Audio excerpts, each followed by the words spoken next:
Hi friends, welcome to our channel. ഇന്ന് എന്താ കാര്യം ചെയ്യാൻ പോകുന്നത്? ഇന്ന് തമിഴ്നാട് ചിക്കൻ ബിരിയാണി.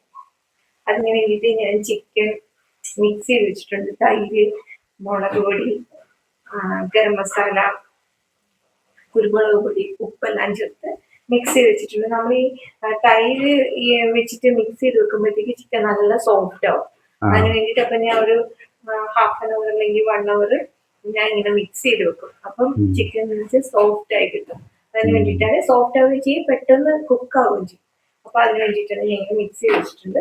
ഇനി ബാലൻസ് വെജിറ്റബിൾസ് ഒക്കെ ഞാൻ അരിയാൻ വെച്ചിട്ടുണ്ട്. അപ്പൊ അത് എല്ലാം അരിഞ്ഞതിന് ശേഷം ഞാൻ കുക്ക് ചെയ്യുമ്പോൾ ബാലൻസ് കാണിക്കും.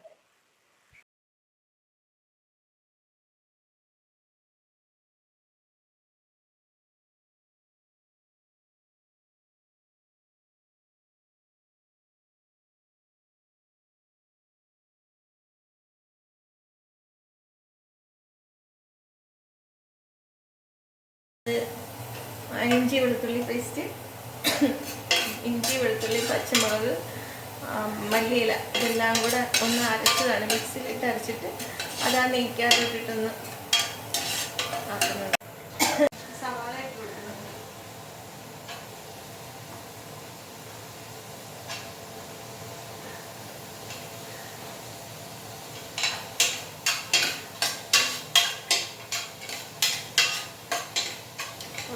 ഇത്തിരി ഉപ്പും കൂടി ഇട്ട് കൊടുത്താണ് ഇത് വഴറ്റിയിടുന്നത്. അപ്പോൾ പെട്ടെന്ന് വഴറ്റി വരും.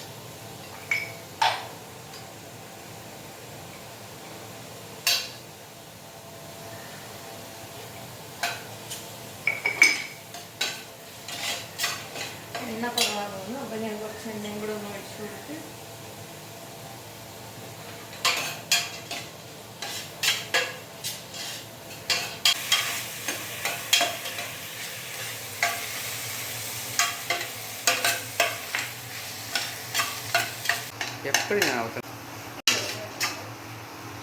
നന്നായിട്ട് ആയിട്ടുണ്ട്. അപ്പോൾ ഞാൻ അതിലേക്ക് ശകലം മുളക് പൊടിയും മല്ലിപ്പൊടിയും കറിവേപ്പില ഗ്രാമ്പും കൂടെ പൊടിച്ച് ആ പൊടിയും കൂടെ ഇട്ട് കൊടുക്കണം. കാര്യം ചിക്കനകത്ത് എല്ലാ മസാലയും ചേർത്ത് മസാല പെരട്ടി വെച്ചിരിക്കുന്നതാണ്. ഇതിനകത്ത് അധികം ചേർക്കത്തില്ല. പിന്നെ ഇതിനകത്ത് പച്ചമുളക് ഞാൻ അരച്ച് ചേർത്തിട്ടുണ്ട്. അപ്പം ചിലപ്പോൾ എരിവ് കൂടിപ്പോകും. അതുകൊണ്ട് ഞാൻ ഇത് കുറച്ച് ശകലം ചേർക്കുന്നെങ്കിൽ പിന്നെ വേണമെന്നുണ്ടെങ്കിൽ ഞാൻ ചേർത്ത് കൊടുക്കും. പിന്നെ ഇതിപ്പോൾ മസാലയൊക്കെ ചിക്കനകത്ത് മസാലയൊക്കെ നന്നായിട്ട് പിടിച്ച് കുറച്ച് വെള്ളത്തിട്ടുണ്ട്. അപ്പം നമുക്ക് ബാലൻസിന് വെള്ളം ഒഴിച്ചു തിളപ്പിച്ച് വെച്ചിരിക്കുന്ന വെള്ളമാണ്. ഞാൻ 2 ഗ്ലാസ് അരിയാണ് എടുത്തേക്കുന്നത്. അപ്പം 3 ഗ്ലാസ് വരും. ഒരു ഗ്ലാസ്സിന് 1.5 ഗ്ലാസ് എന്നുള്ള കണക്കിൽ 3 ഗ്ലാസ് വെള്ളം എടുത്തിട്ട് അതൊന്ന് ചൂടാക്കിയിട്ടാണ് ഒഴിച്ച് വെച്ചത്.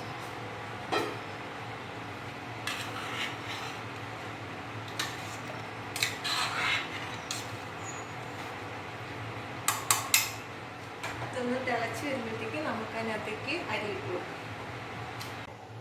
ഇപ്പം രണ്ട് തിളച്ച് തുടങ്ങിയിട്ടുണ്ട്. അപ്പം നമ്മൾ അരി ഇട്ട് കൊടുക്കും.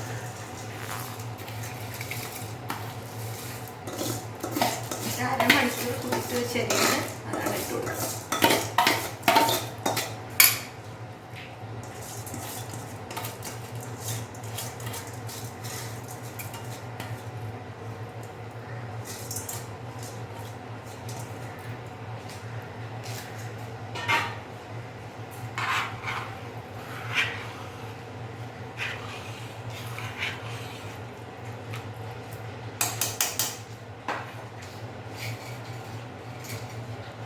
അതിനകത്തേക്ക് മല്ലിയിലയും പുതിനയിലയും ഇട്ട് കൊടുത്തിട്ടുണ്ട്. അതും കൂടി ഇട്ടിട്ടൊന്ന് മിക്സ് ചെയ്ത് പിന്നെ പാകത്തിന് ഉപ്പ് കറക്റ്റാണോ നോക്കണം. കറക്റ്റ് അല്ലാന്നുണ്ടെങ്കിൽ ആവശ്യത്തിൽ ഇട്ട് കൊടുക്കും.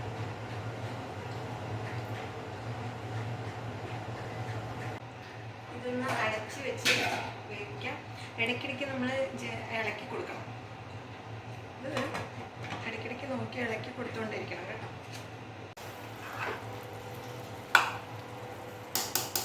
ഈ ഒരു പരുവത്തിൽ നെയ്യ് ഇട്ട് കൊടുക്കും.